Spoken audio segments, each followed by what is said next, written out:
and I didn't because we're talking. So we're talking Cinco de Mayo, and we're talking Mother's Day and the impact on rates, y'all. Welcome to the HPLS podcast. Live, relevant, and high performance information, conversations, and education weekly.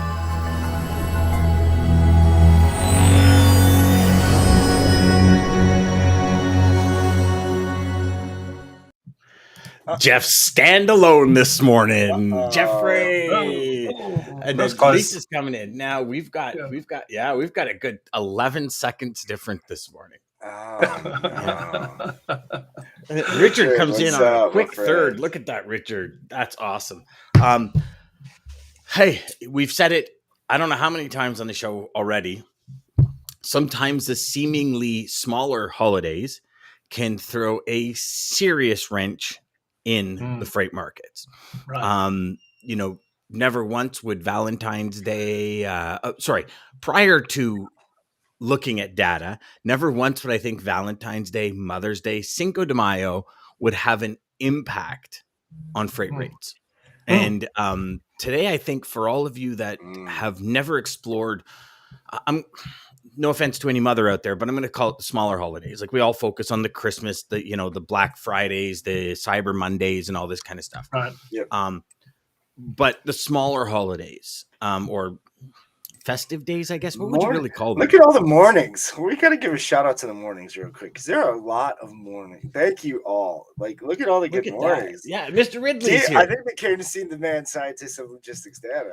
Well, that's the big pull on Wednesday, DJ. Nobody wants to see us. Listen, Come on. Who the heck wants to see us? Crystal ball is telling us. Yeah. They're looking for the Dean Master. That's right. 9,000. And I actually in today's wording I call him the Grand Master of Data himself. Dean. Dean is working from the cockpit of B-52 bomber. He'll drop some data bombs, so take cover. Look at that. A little styling this morning, y'all. So Dean, talk to us because I think this is really important for every professional logistics rep to really understand what the market does in what would seem to be, it's Mother's Day coming up. So, what are we looking at from a data perspective? Cinco de Mayo as well. Avocados, all the other stuff. And we talked about that because we got, we talked about that Super Bowl as well. The kind of what happens with rates when it comes to avocados and like chicken wings and stuff for Super Bowl. So go on. I'll give you the data floor, my friend. Yeah, we're in a period where we see strong seasonal effect take over the refrigerated market. Hopefully for carriers in particular, growers maybe not so much because they had a pretty expensive year last year for freight rates, but. So if you think about the seasonality, we start this week, Cinco de Mayo. A lot of that beer has already been, put into markets, especially from the San Antonio brewers of Mexican beer. A lot of that beer has already been staged. But Mother's Day has a huge lift on spot rates this week. We can talk about some of those rates out of Miami shortly. But if you think Mother's Day, Memorial Day, so this Sunday, then we've got Memorial Day, then you've got Independence Day. So there's some strong seasonality that really lifts the market, typically. So that's the big question this year. Will that happen? So this is one of those seasons where spot rates generally increase for both dry van and reefers. The reason is very simple. A lot of that refrigerated freight, reefer carriers are in high demand. So those reefer carriers that would normally haul dry van freight are in the reefer market because the rates will be higher. So that means capacity declines in the dry van space, and dry van spot rates go up also. So what you typically see on a line chart is this fall in spot rates in the first quarter, which we've just seen, albeit 77 cents a mile drop since the start of the year, and no sign of stopping. So that's why it's a little bit scary. We're waiting for it to plateau out. And then what you see is from about April, May through July is an increase of somewhere in the order of 20 to 30 cents a mile on average. So here we are at the start of May. Produce volumes are down substantially. I just pulled some data this morning from the USDA database. nationally, at the end of April, for the last week of April, we were 63,000 truckloads short compared to last year. Right. So truckload volume 63,000 in a week. Weekly volumes, yeah. So here's the problem with data when you do year-over-year comps to a year that was absolutely crazy during the second year of the pandemic. So most year-over-year comps now look pretty bad when you compare to 2021. So what I did is I went back and I looked at the data in 2021. If you look at the chart, you'll just see all of the produce volumes are off the chart because we're cooking at home, ordering online at home. The freight mix is different.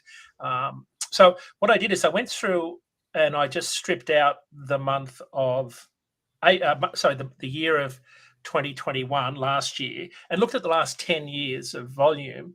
And what you see is that we're right on par with the average of the last 10 years for the month of April. So even though it's down compared to this crazy 2021, we're actually, trucking along at fairly normal volumes. Now, that said, the season is off to a much slower start.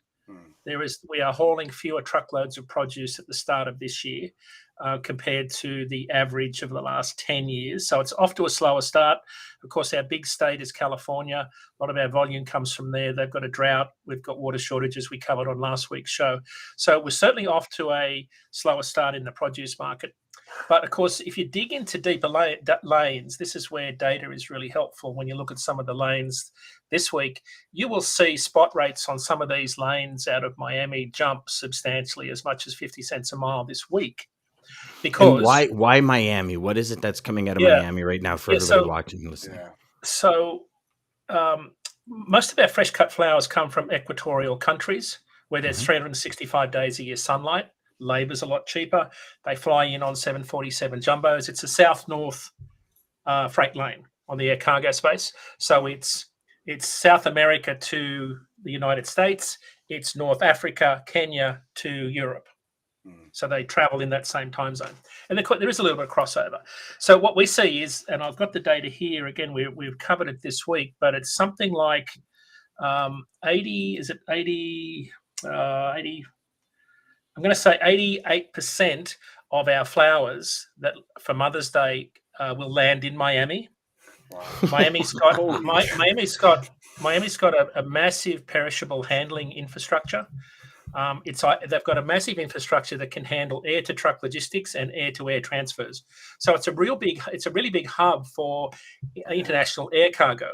So it's well set up. It's typically this time of the year, freight rates are pretty low coming back out of that area because it's more of a backhaul lane, right? Because a lot of that volume goes south into the Miami market because it's a consumer market primarily for reefer carriers, that and Orlando. So rates are pretty handy coming back out for people to get freight moved. But this week capacity tightens, and before I get into the rates, why Miami is the second part of the question from Rose's. 61% come from Colombia and 35% from Ecuador. Oh, wow. So that's where most of our roses and carnations will come this weekend. But if I look at rate view, Miami, Chicago, for example, last year rates jumped 44 cents a mile in this week.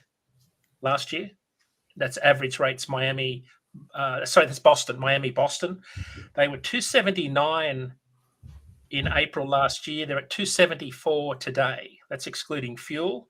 So last year they peaked at 324. There's no reason to suggest that won't happen this week. Miami, Chicago, it's at 266 today. It peaked at 250 last year after jumping 40 cents a mile in the week before Mother's Day last year. So it's already up. Yeah, it's already up. So what happens is this time of the year, you start to see this inflationary pressure put on refrigerated rates because some of these big markets come online, big produce markets. But the really big impact on reefer rates this week is typically, the Mother's Day volumes in particular. A lot of teams have to haul it because it's got to get going, get the freight moved quickly. For some carriers, it's a real pain. There's absolutely no love in hauling roses.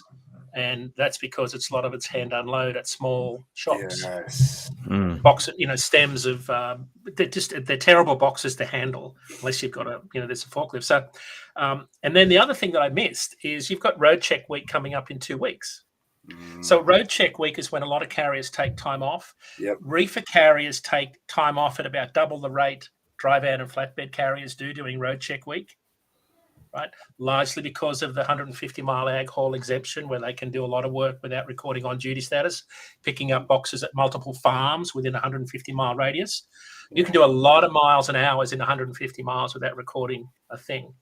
So anecdotally, my friends that haul reefers, they'd rather have the week off and go vacation than be subject to scrutiny in that area. Not giving away too many trade secrets, but Mother's Day, Memorial Day. Yeah. I miss having multiple logbooks. I really do. Gosh. And I remember when I first got my license, and when I first moved from Quebec to Ontario, and the owner of the company I work for said, you need your license, you need to come on a trip with me. Right. So I went through the whole process, got my license, drove team with him. And like right when we were leaving the office, he grabbed like 4 logbooks, and I'm like, we're gonna go through, and of course, my greenness. I'm like, man, where the hell are we going? Like, you know what I mean? Like I only packed for a week, you know what I mean? And it was I have to, and as bad as it is, because I mean it is not legal. The creativity was off the charts, and I was like. And I'm just watching him go at it. And he's like, oh, yeah, okay, so where were we? Okay, we got a ticket here from this toll. And he's like, okay. And I'm like, how, like, this is a full-time job just thinking of all of this stuff and how it marries up. It was crazy. So what you do is you got to be pretty good at time and distance and geography, and have you got to think spatially.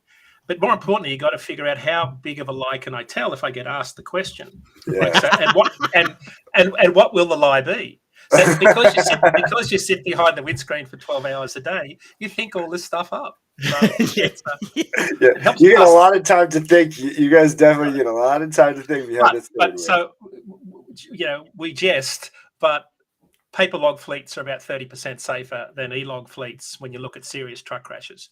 And ELD data, ELD, because you can pull up and sleep when you're tired and drive when you're awake. And the lines just in the logbook show something else. So, remember, as we've said on the show, you can be sound asleep at 75 miles an hour and still be compliant with your hours of service log. Yes, that's true. Safety and compliance have got nothing to do with each other. Yet that's the big con, right? Is that if you're compliant, you'll be safe. That's not the case. So, so yes, because that's. But the reality is that road check week will impact capacity. So for those of us in the intermediary space, you've got some major seasonal forces at work, and you've got road check week coming up.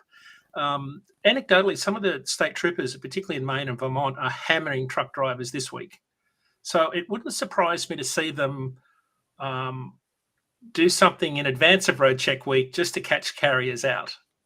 That know they're going to take off for real. Yeah. So we need to watch that. And I just saw Jeff's comment about the plant nursery business spikes out of southern Florida. Of course, plants are a huge part of the freight task for people that are putting things in their garden, of which I need some for my house we've just bought. So I think the Data Wednesday story is this is one of those unique weeks where refrigerator capacity tightens on some very heavy lanes, and it really starts to lift the market. And that's what we're looking for from a carrier perspective, is a correction of the slide. So the slide is dramatic in terms of how far spot rates have dropped. In refrigerated, they've dropped, and we've focused on reefer this week, down 77 cents a mile year to date, down 23 cents a mile in the last week. Current average is about 239 excluding fuel. And to put that into context, that's 2 cents a mile lower than the peak of 2018. So under 2018, wow, which was a really good freight year, right? It was a bull market for albeit mostly flatbed. So Dean, I've got a question for you. So we've got produce being down 50% out of California. Yep. We've got the Mother's Day and flowers coming into Florida. Are we to expect a serious hike, or would carriers that typically do the California market shift their freight over to Florida to start hauling that? Because to me, when I listen to the data and I start putting kind of, even just call it the last 3 weeks together, right? Because we've had this conversation before where data is a continuous conversation. It's not a one piece equals ABC.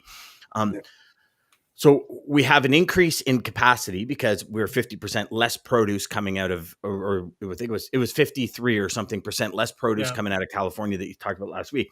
So will that capacity shift, or is it kind of, or do we expect a drastic increase? And I'm more speaking for people that are hauling general freight out of Florida, that kind of stuff, maybe that has customers that they're competing with other people in the market to go to Florida. Because if people are trying to get to Florida for good rates coming out, they'll drop the rates going down. We've seen that with a few clients over the last couple of weeks in Texas. A few clients have had, a few customers of mine have had clients pulled right out from underneath them because they weren't paying attention to what's happening in Texas.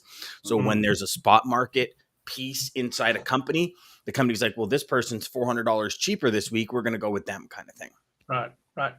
The answer is, I think that the regionally carriers are very specialized. Like, they stick to those lanes. Like, if you're running out of Fresno with a team, you're not going to deviate too much from that because you've got a weekly cycle. And with a team out of Fresno, you're into New York and back to Fresno within 6 days. Right. With the team. Right. So I think there's, and again, I'm talking generally about how the market works. There are some exceptions to that. Some carriers will run Fresno to Miami and back. But mostly carriers are running west to east, and they're dedicated to that lane. It's the same for produce carriers. If you follow them on social media, it's Central Florida Produce Boys, it's Left Lane Express, it's Produce Mafia. When you look at these guys and where they run dedicated lanes out of Wisconsin with cheese and butter straight into Miami. They'll run produce straight back. You'll see a lot of Miami produce runs into Canada, so you'll see a lot of those dedicated carriers coming south into Miami. My experience is that if you're hauling produce out of Florida into Hunts Point, New York, you're pretty much running backwards and forwards on I-95 all the time. Because of the cyclical nature and where you've got to be each week for those loads. So I don't think the capacity will shift that much, Dan. I think it'll stay on its lanes and have to weather the storm with those rates. I'm just trying to load up the difference in the markets right now to see what Fresno's average rates were doing. But you'll see, I think capacity rates are going to increase. You will see some carriers gravitate to Miami. The thing is with Southern Florida, right, you've got to be able to get there with decent volumes to load back out. So it's a lane balance question more so than anything. You can't just run empty, down into Florida and then hope you're going to get a load of produce, because that would completely defeat the purpose. Yes, 100%. Yeah. And now, Dean, real quick, Dean, with the adjustments, because obviously you said we should see with the seasonal jump like 40, 50 cent jump up. Do you think that will, once the seasonality of that lane, do you think it'll come back down, or is it going to stay? Oh, those lanes will. So produce season in Florida peaks in May and then dies right off as it gets really hot. So you'll still have volumes coming out like watermelons now and other commodities, but it really peaks around now and falls right away. So and then it moves north into Georgia peaches, onions Georgia, and then eventually at the end of the year we'll end up in cherries out of the Imperial Valley, I think it is. Up around Stockton, Lodi, California is like the cherry capital. It's only a 6-week season. And then it moves further north up into Washington State. And so it's sort of this south to north phenomenon. My fear, though, Dan, is if I'm thinking about it from a carrier perspective, the reason I say fear is they've just had a record high diesel price hit this week, right? For those that not in the getting the full compensation for the fuel surcharge, which I think is up to 68 cents a mile this week, or maybe it's 62 cents a mile. But anyway, when you've got $5.51 per gallon average diesel price, it's going to have a big drag on those carriers' profitability and whether they decide to operate in those markets or not. I'm just looking at refrigerated rates here now, and if I could just so spot rates are up generally across the board in Miami. They're up 9.4%. So they're up 20 cents a mile in the last month out of Miami. Average rate northbound to all markets. Out of Fresno, rates have increased. So this is the produce market over there. They were flat last week. So normally you'd be seeing spot rates increase. The last 4 weeks they were 230, 226, 233, 233. So relatively flat. out of Fresno, which is a really big produce market. It's the biggest. And at the time of the year when we should be seeing rates much higher for carriers, is that because there's an overcapacity because there's less produce coming out? Correct. There's overcapacity and less volume. Yeah. And we're actually seeing this. And I was having a conversation with I forget who. Conversation with somebody this week about it, and it's not just California. I don't know if you read the latest report from Indonesia. So Indonesia is about 67% of the world's palm oil, which is made like candy bars, potato chips, like all different foods are made with palm oil. And Indonesia supplies globally close to 70% of palm oil. And they've actually, because of a drought, they've ran out of cooking oil for themselves, and they're unable to import it because one of the places they imported it from was Russia. And so what they're doing is they're no longer shipping palm oil to anyone in the world until their country is set. And we're starting to see a lot more of this globally in the supply chain, where people are saying, okay, we're just going to make sure we have enough for us, and then we'll sell or we'll export what's left. And it's interesting because the article in the Wall Street Journal said, we're not sure, like no reason to ring major alarm bells just yet. But if you look at it, like what's happened with coffee, so I don't know if, like, I'm huge on when I go to the grocery store and I see prices increase, I come home and for like an hour, I research why it's happened. Right. Brazil and Colombia, the two largest exporters of coffee globally, have had droughts as well. And so those droughts have made coffee go up 63% in cost. And this article from Forbes was saying that the reason you're not seeing, so this article was written like kind of mid 2021. And they're saying the reason you're not seeing it yet is because like the Nestle's, the Starbucks, they have so much supply. But as that supply wears down, you're going to see a massive increase. So it might actually come to the point where you got to, reverse mortgage your home to get a Starbucks cappuccino. And that might be a real thing going forward. You might have started the new meme going around. There was, hey, I just got approved for my new loan for a tank of gas. Maybe we'll start it with the coffee. Brother, so you guys know I just got my truck, right? A couple of weeks ago, I just got, finally, after a year and a half, Ford delivered on my truck. So I had to fill it up yesterday for the first time. And let me tell you about a sphincter tightening and me going, no, I'm not doing, forget it. I'm never driving again. Like it was $227 to fill that truck. Right. Personal friggin' vehicle. And I work from my home office. And I literally like, and don't get me wrong, I'm not that type of person that will go out and complain. I chose to purchase a truck. Right. I made that decision. I have to live with the consequences of it. But I went from a Fusion Energy, which was a plug-in hybrid. I was 2.3 liters per 100 kilometers. I was getting like 1,000 kilometers to like $42. Now I'm like the complete opposite. But a friend of, we were out for dinner on the weekend, and I was talking to my friend. He's just built a new house, and he's finding the same thing. It's like all of a sudden it's like shortages on specific things that weren't short last year are now short this year. And it's just this scales keep like we're almost in this massive ocean of uncertainty, and the scales keep tipping left and right. And it, on the weekend I went and got a can of coffee. And we usually get probably like one can a month. And so last month we usually get Folgers or Maxwell House are kind of the two coffees, and they're $6 to $8 a can. And I just paid $14.99 for the same can that was like $7 last month. Right. Like, well, that's the thing. So this is a big question about freight demand, right? Will high inflation and rising costs put a dampener on, consumer demand?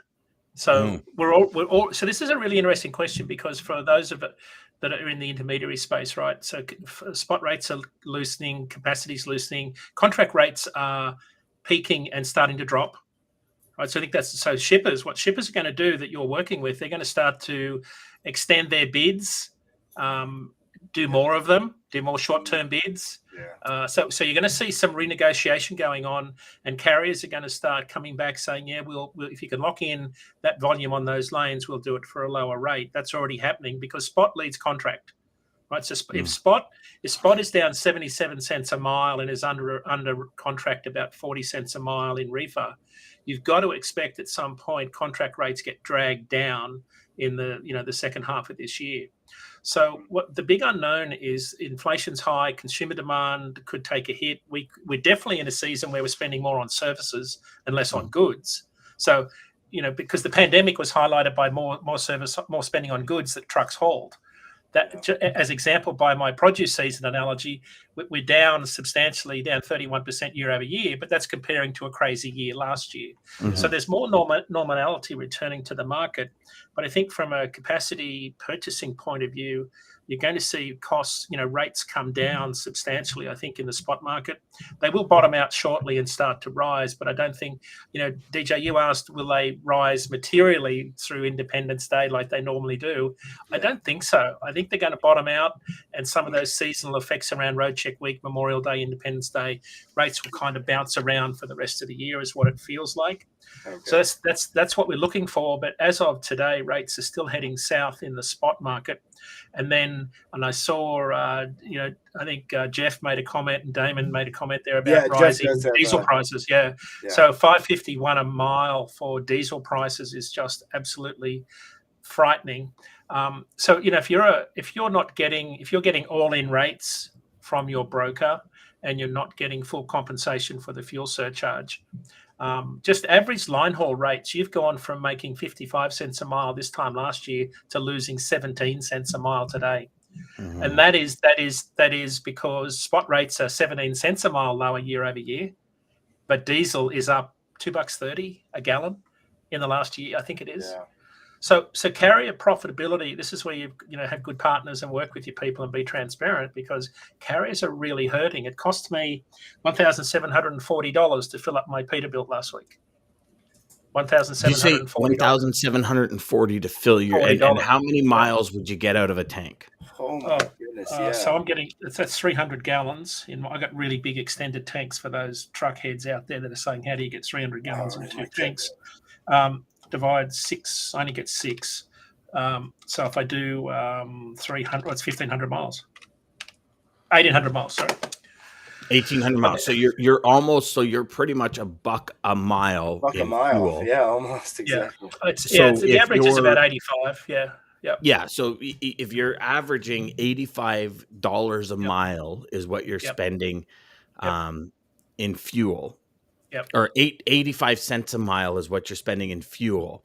If you're running, $1.80 a mile, that's $1 to go towards truck payments, trailer payments, maintenance, driver wages, benefits, salaries, systems, electrical, gas, heat, gas for your office, heat. So it's $2.05 is the cost per mile to run my truck. $2.05, right? So $2.05 is like, you have to say, what's the floor price? Where do rates drop to? How low do they go? And you would have to think that, the floor price is what it costs to operate a truck. Well, if that was the case, you would never have anyone go bankrupt, right? The reality is that there are carriers hauling dry van freight out of Miami for 85 cents a mile today. Yeah. Because there's not much of it. So that's just fuel money. It's like it's not even. It's free loads basically. This is complain about $805 to fill out my 2 tanks per truck. Right. Used to. And, here's my conspiracy. He wants it back now. I think that's what he's saying. Yeah, I'm about to vent.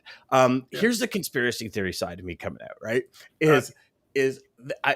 I feel, and again, I feel they raise prices to a certain level where we're all like, oh my gosh, what happened? And then they drop it, but we're like, oh my God, fuel's cheap. And it's so much higher than it needs to be.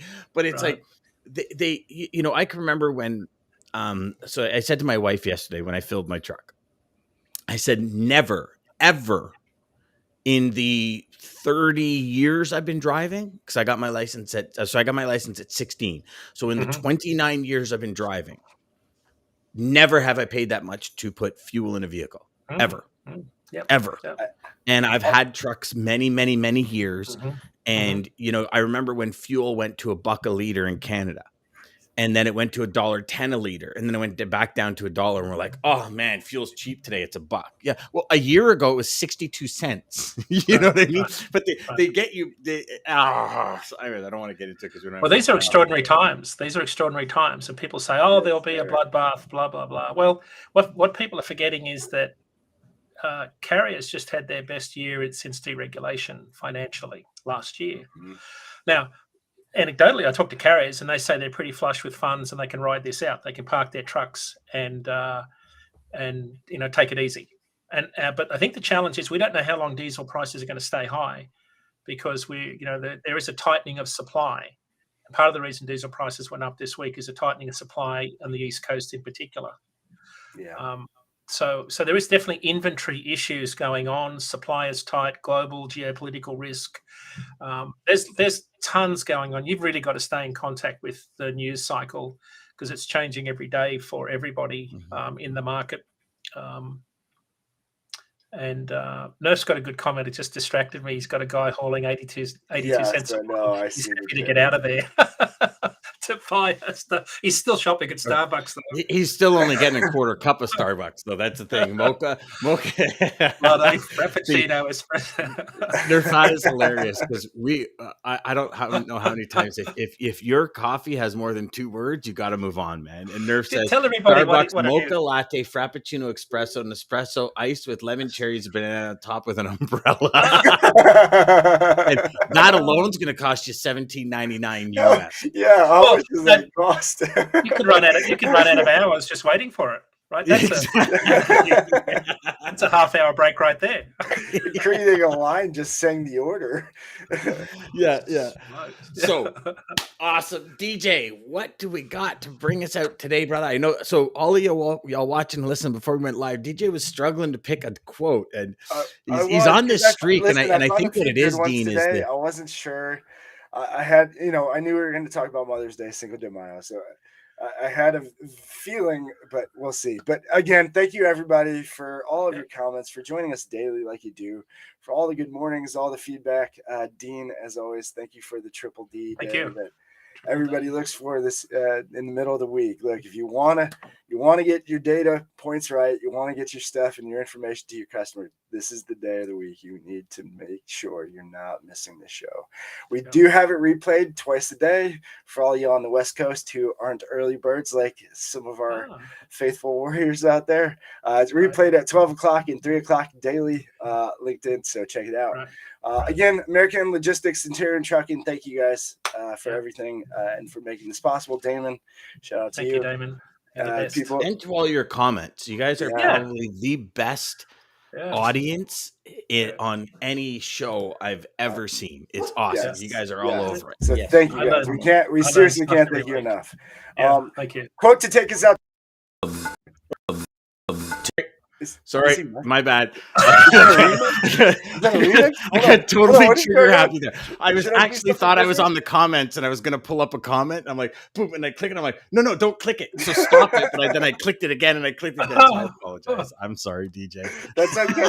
Were you going to put a Preet's comment? Because I was going to, but I was on the total wrong page. And then I started. So funny. Preet says, good morning. Happy wife, happy life. Isn't that the truth? Get them flower orders in. Jim Burgesson. This is a quote from him. Data will talk to you if you're willing to listen. I like it. See? So, Dean, well, that was probably a pretty safe one, DJ. That was a safe one because you knew we were talking about data. But we're picking it apart, and the way Dean's picking it apart, you have to really... Yes, context. Yes, so I'll do that. So, Dean, we've got DJ every day, sometimes the night before. He picks a quote for the show, and it is insane how bang on he is.